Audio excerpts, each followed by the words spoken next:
Hi, this is Nick from EnglishConnection, and in this video I'm going to be talking about the B2 First Certificate Speaking Exam Part 1.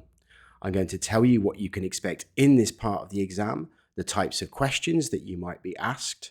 I'm going to explain how to answer these questions, and also I'm going to give you some of my essential tips so you can really impress those examiners. So if you're ready, let's begin.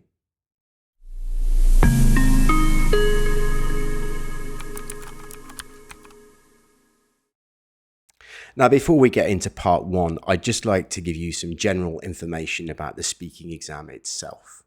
You will do the test with one other candidate. It consists of 4 parts and it lasts 14 minutes. There is a small possibility that you may do the exam as a group of 3, in which case it lasts 20 minutes. But for most of you, you will do the exam with one other person. So when you go into the exam room, there'll be 2 representatives from Cambridge in there. There's the interlocutor, who is basically the person that's going to ask you the questions and give you the instructions for each part of the exam.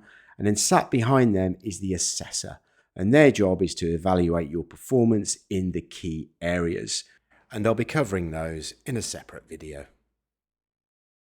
So part 1 of the speaking exam is called the interview, and it lasts for 2 minutes. The interlocutor will start the exam by introducing themselves and also the assessor. They will then ask you and your partner 2 questions, and they're always the same questions: your name and where do you live.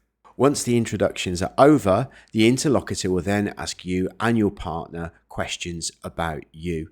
And it's really important to remember that you're actually giving your answer to the interlocutor. You're not having a conversation with your partner in this part of the exam.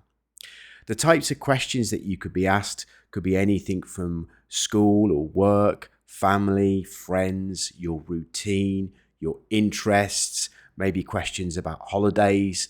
It could be anything.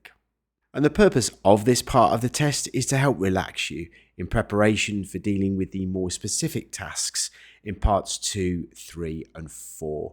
And I'll be doing separate videos on those. In order to help you prepare for this part of the exam, I have compiled a list of typical questions that you can expect to be asked, and I've put them in a PDF which you'll find attached below for you to download. So how do you answer the questions? What Cambridge are looking for in this part is general interactional social language, which basically means keep it natural and respond as if you're talking to a friend. What you don't want to do is just give short answers. So try and actually give reasons or examples depending on what the question is, and try and bring the answer to the question to a natural end.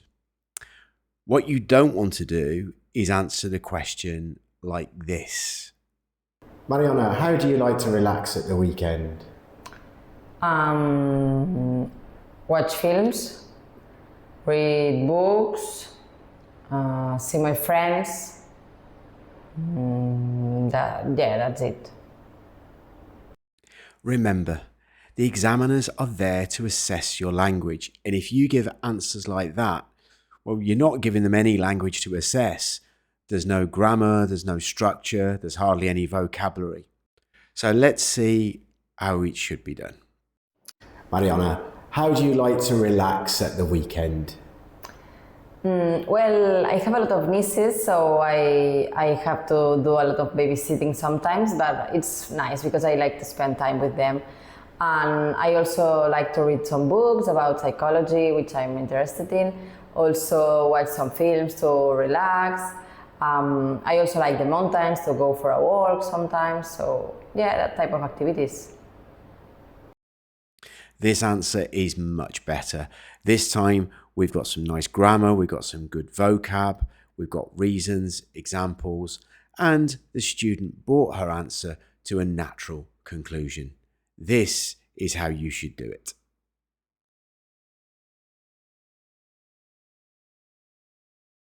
So now that we've covered what to expect in the exam and how to answer the questions, it's time for me to give you some of my top tips.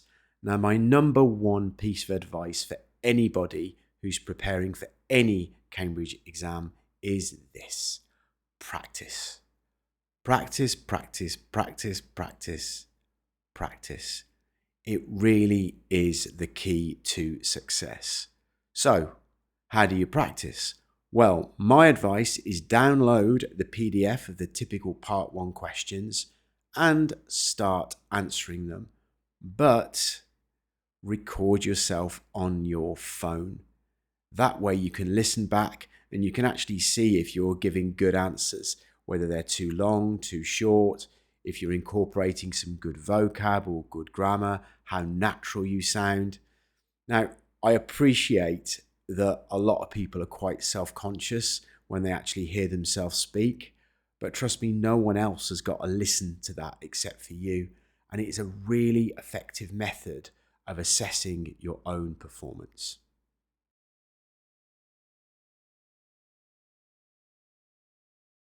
My next tip is this: buying time. What's that? Well, during the exam, there is every possibility you might be asked a question and you're not exactly sure how to answer it. So what you want to avoid in these situations are long, uncomfortable silences. If you think about in real life, if somebody asks you a question and you're not immediately sure how to answer it, what do? That's a good question. Let me think. You do that. You buy time. And if you do that during the exam, it will make you sound natural. You'll avoid any long, uncomfortable silences, and it will give you valuable seconds to gather your thoughts and answer the question. I have an additional tip as well, and it's that when you're practicing with the typical Part 1 questions, try practicing with questions that you don't like, that you wouldn't want to be asked, because in these situations, you'll have to buy time, and it will give you the confidence to know that you will be able to answer these questions if they are asked during the exam.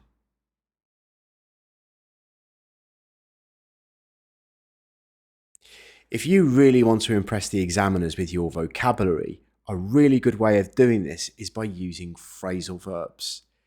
If you're a student that's preparing for the first certificate using a textbook, you will know that they are full of these phrasal verbs, and students can get quite intimidated by them, which is understandable because even with context, they can be quite difficult to understand and work out their meaning.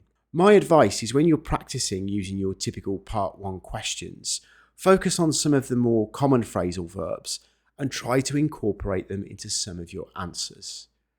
Let's have a look at some examples of how you could do this. Ada, what did you do last weekend? Well, last weekend I went to get my nails done, I hung out with friends, and I ended up going to a party. Javi, who are you most like in your family? That's a good question. I think that I take after my father because we both wear glasses and we have the same color eyes, and that's it. So, what are your plans for next weekend? So basically, I was going to go to Portaventura, but I ran out of money, so I won't go then. So I probably will stay at home and just chill out in the sofa. Laura, is there a new sport or hobby that you'd like to try? Yes, I'm thinking of taking up yoga because I think it's a sport that I can do with my friends, and it also I think it's gonna be so good for my mind and to relax. So as you can see, it's not that difficult to incorporate some of those phrasal verbs into your answers. And if you can use these in the exam, I promise you now, it will jump out at the examiners. They will be impressed and they will give you credit for it.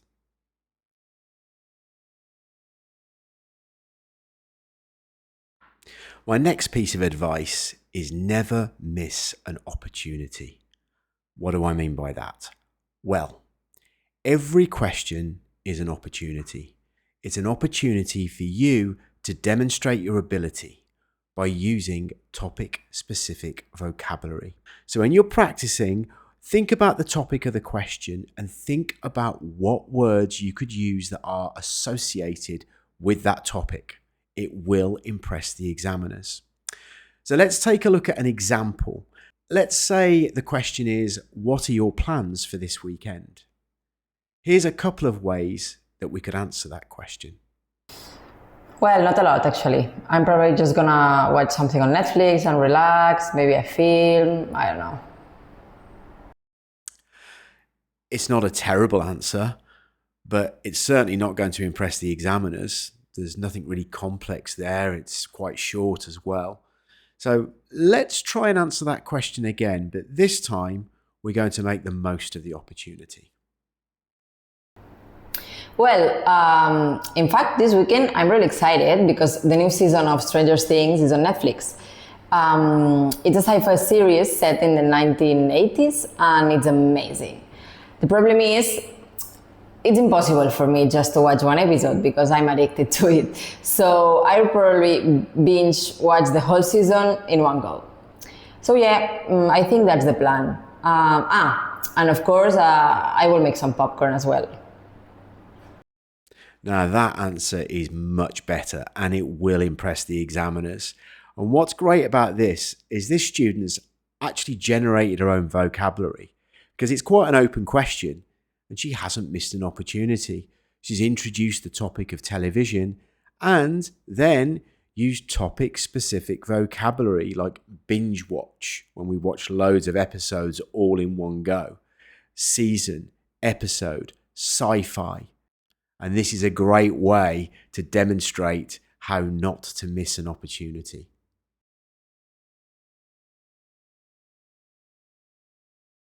My next tip is to pay attention to the grammar that you are using. So when you're practicing your questions, always think about the time period they're talking about. So for example, if it's in the past, you need to make sure that you're using the past tense or one of the past tenses correctly. So I would particularly focus on irregular past verbs, and I'd also focus on pronunciation of regular verbs, because this is what the examiners will be listening for. Another common question you are often asked is about future plans or arrangements or intentions. So it might be your plans for this weekend, your plans for the summer, your plans after school. Just remember, a lot of students, they think the default option for the future is will. Well, that's quite often not the case. For plans, intentions, arrangements, we tend to use going to or the present continuous.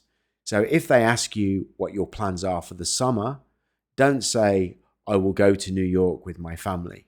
Say, I'm going to New York with my family.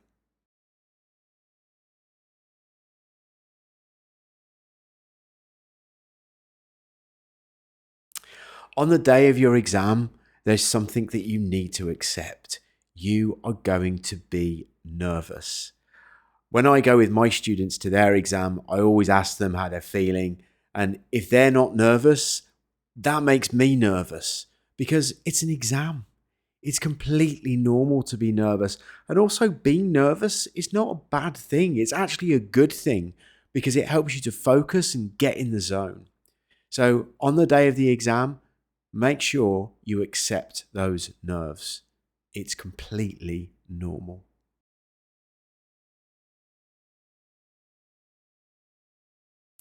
And my last piece of advice isn't really advice, to be honest, it's reassurance. Part 1 of the exam goes so quickly, it goes like that. Before you know it, you'll be doing part 2. So if part 1 doesn't go that well, or you think that you could have done better, do not panic.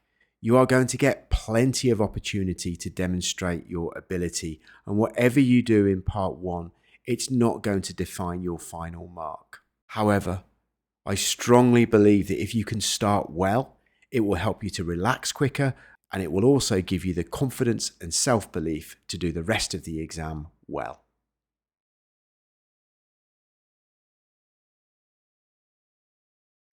Well, I hope you found this video helpful. If you'd like to share any of your experiences or tips or have any questions, please put them in the comments below. If you could also like and subscribe to our channel, we'd really appreciate it. And remember, if there's one thing you can take from this video, make sure it's this. Practice. Practice. Practice. Practice. Practice. Practice. Practice. Practice. Practice. Practice. I think you got the message. See you next time.